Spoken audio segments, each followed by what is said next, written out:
Okay, so this next question says, solve the equation, solve the equation, and then it gives us this equation. None of the denominators have variables in them, so we can do this by just getting our lowest common denominator, and it's actually quite a nice question. So my common denominator here is going to be 12. Okay, so 12 is going to be our new denominator because 2 and 3 and 4 all go into 12. Now, if we didn't spot this, we could do the new denominator as 2 times 3 times 4, so it'd be 24. But all of our numbers would just be bigger. Okay, so I'm going to have my new denominator as 12. So what does that mean? So when I go to start rewriting out my equation, so I had 9x minus 6 all over 2. So what do I need to multiply 2 by to get to 12? Well, I need to multiply it by 6. So if I multiply the bottom by 6, I need to multiply the top by 6. And then I had equals, so 3x minus 14 over 3. So what do I need to multiply 3 by to get to 12? I need to multiply it by 4. So I'm going to multiply this top line by 4 as well. So whatever I multiply the denominator by, I need to multiply the numerator by as well. And then my last part, so plus 9x over 4. So here I need to multiply 4 by 3 to get it to 12. So I'm also going to multiply the top by 3. Okay, so now when I do this all out, so I'm going to have 9x times 6. So it's number by number, letter by letter. So 9 times 6 is 54. And then we have x. I don't know if that's all right to see. So I'm actually just going to keep using black. So 54x. And then I have minus 6 by 6, which gives me minus 36. Okay, and that's going to be all over 12. Then I have my equals, and I have 3x times 4 is 12x. And then I have minus 14 times 4, so that's minus 56, all over 12. And then I have plus 9x times 3, so plus 27x over 12. Okay. Now, if I had, let's just go over to the side here with a new colour. So I'm just going to go through an example here. So, okay, so if I had something like 2 over 7, okay, it's actually really close to black, but I'm going to rub it out in a second anyway. 2 over 7 plus 3 over 7, okay, that's going to give me 5 over 7. Okay, now because there is an equals there, I can see that I can cancel out each of my denominators, and my equation still makes sense. Okay, so 2 plus 3 is equal to 5. That's only the case because there's an equals there. Okay, so I am going to be able to cancel out in this equation that I have up here my common denominator, which is 12. Okay, so, so I can cancel out the 12 that goes across, and I can look at this equation as just 54x minus 36 is equal to, and then I had 12x minus 56 plus 27x. Okay, so if you didn't get this far, it could be a good idea now to just pause and try and finish this off yourself. This is just a nice rearranging to find what x is. Okay, so remember in these situations, it's easiest if we first try and simplify both sides. So we simplify using BIMDAS. So can I simplify anything over here? No. Can I simplify anything over here? Yeah, I can add the 12x and the 27x. Okay, so I'm just going to do that first. It just makes it easier to move things around. So I'm going to get, so 12x plus 27x is 39x, and then I still have my minus 56. Okay, so now that I have that, I want to rearrange it so that all my letters are on one side of the equals. All my terms that don't have letters in them are on the other side of the equals. Okay, so let's move my letters over to the left and my numbers over to the right. So if I want to move my letters over to the left, so I want to get the right side that there's no letters on it, there's no variables. So I'm going to minus 39x, okay? So it was an addition over here, it was adding. So here I'm going to minus my 39x, okay, to get rid of it. So I'm going to minus 39x from both sides. And then I want to move this minus 36 as well, okay? So I don't want the minus 36 to be on the left side of the equals. So to get that to turn to 0, I am going to, okay, so to get that to turn to 0, I am going to add 36. Okay, so it was minusing, so now I'm going to add 36. Okay, so what I'm going to be left with on my left side is, so 54x minus 39x. So we can type in, we can type into our calculators 54 minus 39, and we see that we get 15x, and then I have my minus 36 plus 36, that's going to go to 0, okay, and then equals 39x minus 39x, that goes to 0, and then minus 56 plus 36 is going to give me minus 15. Okay, so I have 15x is equal to minus 15. So there is now a 15 in the way of the x. To get rid of that, I'm looking at what's the relationship between the 15 and the x currently? Well, it's multiplication. So to get rid of a multiplication, I am going to divide. So I am dividing by 15 to get rid of the 15 that's multiplying. And I'll be left with 1x equal to minus divided by plus is a minus, and then 15 divided by 15 is 1. Okay, so x is equal to minus 1. Okay, now if the question asked me to verify that, how could I verify that? Okay, so if there was a part 2 to this question and it said verify your answer. Okay, so how would I do that? Well, I would fill into my equation that I have up here, I would fill in x as minus 1. So I had an equation that was 9x minus 6 over 2 equals 3x minus 14 over 3 plus 9x over 4. Over 4. I better check that's still recording. Okay, fab.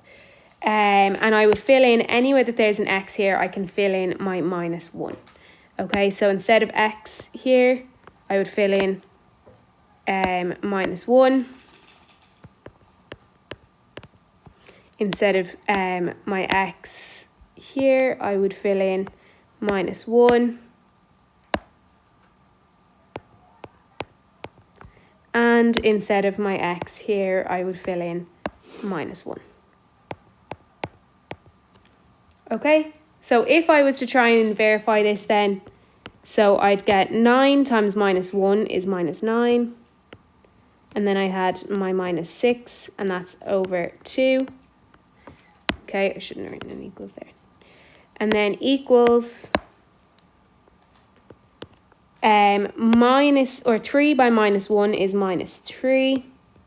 And then I have my minus 14 over 3 plus a minus 9 over 4. Okay, so I would have minus 15 over 2 is equal to minus 18 over 3 plus a minus 9 over 4. Okay, so minus 15 over 2, we can do this out in decimals if we want. I'll just go up here. So minus 15 over 2 is going to be the same as minus 7.5, and that's going to be equal to minus 18 over 3 is the same as minus 6. And then we have a minus 9 over 4, which is minus 1.5. So when we add a minus 6 and a minus 1.5, what we get is minus 7.5. Okay, so the two sides work out equal to each other. So if I put in something else here for x, if I put in, let's say, minus 2, what I'd get is that the two sides wouldn't be equal to each other. Okay, so if we have spare time in an exam, that could be one way we could go about checking our answers, because sometimes it's hard to just see a mistake. And you don't even need to do it out with all the steps. That's only if they ask you to verify your answer. If you're just quickly verifying your answer in an exam, at this point here, you could just type it into your calculator. Type this side into your calculator, see what you get, and type this side into your calculator and see what you get. Okay. Then the next part of question 2 said solve the simultaneous equations, and they were given to us here. Okay, so our steps to solving a simultaneous equation were firstly to decide, okay, well, which is a linear one and which is a non-linear. So this top line here was a linear equation, and this one is non-linear because the power on one of the x's is squared. So this is non-linear. Okay, so my first step that I'm going to do here is I'm going to rearrange my linear equation so that I can isolate one of my variables. And we said if we're choosing which variable to isolate, we see if either of the coefficients are 1, just to make it a bit easier for ourselves. So my coefficient on my y here is minus 1, so it's going to be easiest for me to try and isolate the y in comparison to isolating x. Okay, so I have the equation 3x minus 1y is equal to 4. Okay, so to isolate the y, I can either bring the 3x over and then I'll have minus y, or I can bring the y over and then bring the 4 back. Okay, so either way we do this. So I'll just do it the same, I suppose, the same way we would usually have done it in class. So I'll minus 3x so that I have minus y left. So I'll have minus y on the left, and then I have 4 minus 3x on the right side. And now I don't want minus y, I want what plus y is. So I'm going to divide by a minus 1. So if I divide that side by minus 1, I have to divide everything by minus 1. And then I'll get that y is equal to minus 4 plus 3x. Okay, or we can write it as 3x minus 4, either way. Okay, so we have isolated one of the variables, and then we are going to sub that variable back into the non-linear equation. So I had the non-linear equation 4x squared minus 3x y. So for y now, I'm going to fill in this instead. So where y was, I'm going to fill in what y is equal to. So 3x minus 4. And then we had that it's, going back to this equation, equal to 4, sorry. Okay, so I'm just going to simplify this as much as possible using BIMDAS. Okay, so can I simplify inside the brackets here? I cannot simplify 3x minus 4, so I can't do anything with the brackets. Do I have indices? Yeah, I have a squared here, but again, that's not doing, it's just on an x, so I can't really do anything to get rid of it. Is there multiplication that I can simplify? Yes. Okay, so I can simplify that multiplication there. So I'm going to start by doing that. So anything that's not involved in the multiplication, I'm just going to carry down. So I have a minus 3x by 3, which is going to give me minus 9x squared. And I have a minus 3x by minus 4, which is going to give me plus 12x. And then I have is equal to 4. Okay, so now if I want to simplify this, I can simplify my 4x squared minus 9x squared. Okay, so that'll give me minus 5x squared. And then I have my plus 12x. Now, usually when we start seeing something like this, it means we're going to have a quadratic. So usually we are expecting to see a quadratic when we solve simultaneous equations and one of them is nonlinear. So what I'm going to have to do here is say, well, usually I like to have my quadratics as maybe something x squared plus something x plus something equals 0. So I'm actually going to try and have this equal to 0 here. So how do I get that 4 to equal 0? Well, I'll minus 4 from both sides. So I'll get here minus 4 and is equal to 0. Okay, so this is my new equation now. Now, we did say usually if there's a coefficient on the x squareds, this minus 5, we want to try and get that as small as possible and if possible a positive. Okay, so we can't divide across by 5 to make the coefficient a minus 1, but we can divide across by a minus 1 so that at least the coefficient is positive. Okay, so I want to divide everything by minus 1. Okay, now if you didn't do this, it's fine, but this is how we said it makes it easiest for us to solve a quadratic equation.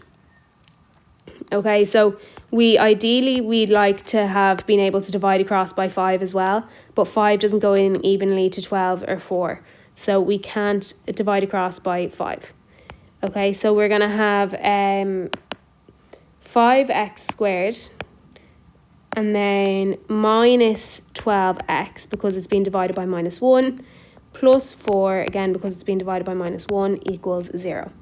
Okay, now we can use our minus b formula if we want, or we can use how we know to solve this equation, which is by multiplying the coefficient of the x squared by the constant. Okay, so I'll do this over to the side. So we multiply 5 by 4 and we see that we're trying to get factor pairs of 20. Okay, so what are my factor pairs of 20? Well, I have 1 and 20.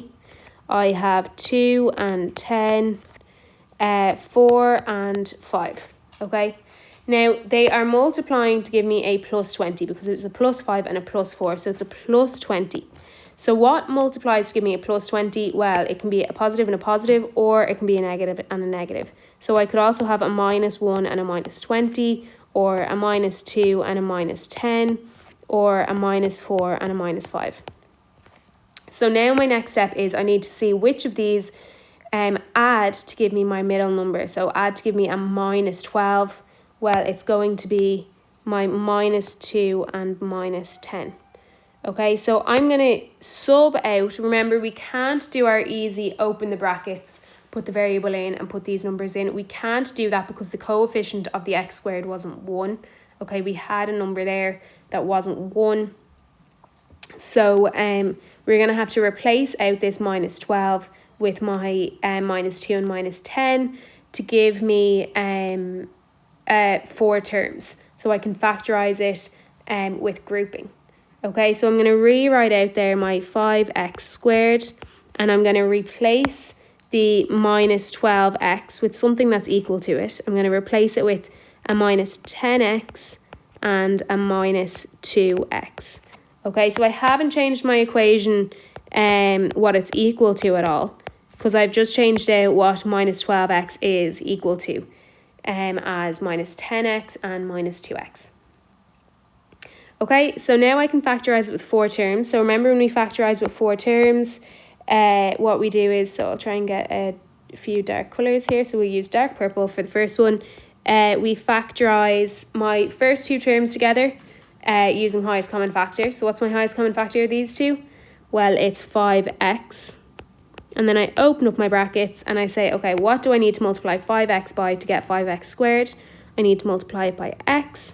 And what do I need to multiply 5x by to get minus 10x? I need to multiply it by minus 2. Okay, so that's the first 2 done. And then I'll do the next 2 with dark green. And say, okay, so out of these 2, I'm going to take out a minus 2. and I open up my brackets and I say, what does minus 2 multiply by to give me minus 2x? It multiplies by x. And what does minus 2 multiply by to give me plus 4? It multiplies by minus 2. Okay, so how do I know I'm on the right track here? Well, my two brackets are the same. So I can open up new brackets and I write the whatever was outside my brackets in one, so 5x and a minus 2, and what was inside my brackets in the other, so x minus 2, okay, and that's equal to 0. Okay, so to find what x is equal to in both these cases, I let 5x minus 2 equal to 0 and x minus 2 equal to 0. Okay, so in this case over here, we're going to have 5x is equal to 2. So x is going to be equal to 2 over 5. And in this case over here, we're going to get x is equal to 2. Okay, so we have two situations. We have two things that x is going to be equal to. So we know this from our steps that when it's a quadratic, when there's a nonlinear, we will have two values of x and two values of y. So don't forget, we need to go back and sub these into our original equations. Well, just one of the original equations. It's easiest for us to sub them back into the nonlinear one, or sorry, to the linear one. Okay, so if I use my linear equation, my original equation there was 3x minus y is equal to 4. So I can sub in for x there, so 3. And if I sub in for the x, I'll get, so 2 over 5. Okay, minus y is equal to 4. So 3 by 2 over 5 is 6 over 5. So we have 6 over 5 minus y is equal to 4. So we are going to have minus y is equal to 4 minus 6 over 5. Okay, you can type that into your calculator if you want. I'll just move this up here. So we will have minus y is equal to, so 4 minus 6 over 5 is going to be 14 over 5. So minus y, so y is then going to be equal to minus 14 over 5. Okay. So that point then we can write it out as 2 over 5 was my x value there, and minus 14 over 5 was my y value. Okay, and we need to do the same thing then for this x equals 2. So again, I'm going to get my original equation here. So 3x minus y is equal to 4. So I'm going to sub in there my value of x, which was 2. So 3 times 2 minus y is equal to 4. So we're going to have, I'll just go over here so that we don't get it confused with the other one. So we'll have 6 minus y is equal to 4. So we'll have minus y is equal to minus 2. So y is equal to 2 there. So that point is going to be x was equal to 2 when, and y was equal to 2 when x was equal to 2. Okay, so those are my 2 points of intersection if I had those two lines plotted. Okay, so if I had those two lines plotted, so again here, just a side note, if I had an axis there and I had a line like this and a line like this, okay, what we found when we have simultaneous equations is that they have 2 points of intersection. So here and here, and we'd have those being, now this obviously doesn't match up to what we actually got, but if I had them graphed properly, the 2 points of intersection would be 2 over 5 and minus 14 over 5. Okay, so my x value of one of the points of intersection is 2 over 5, and the y value for that point is minus 14 over 5. And here it would be 2, 2 is the other point of intersection. Okay, so sometimes instead of just being asked to solve the simultaneous equations, we might be given two equations of a line and they'll say find their points of intersection, okay? But it's just asking you to do simultaneous equations.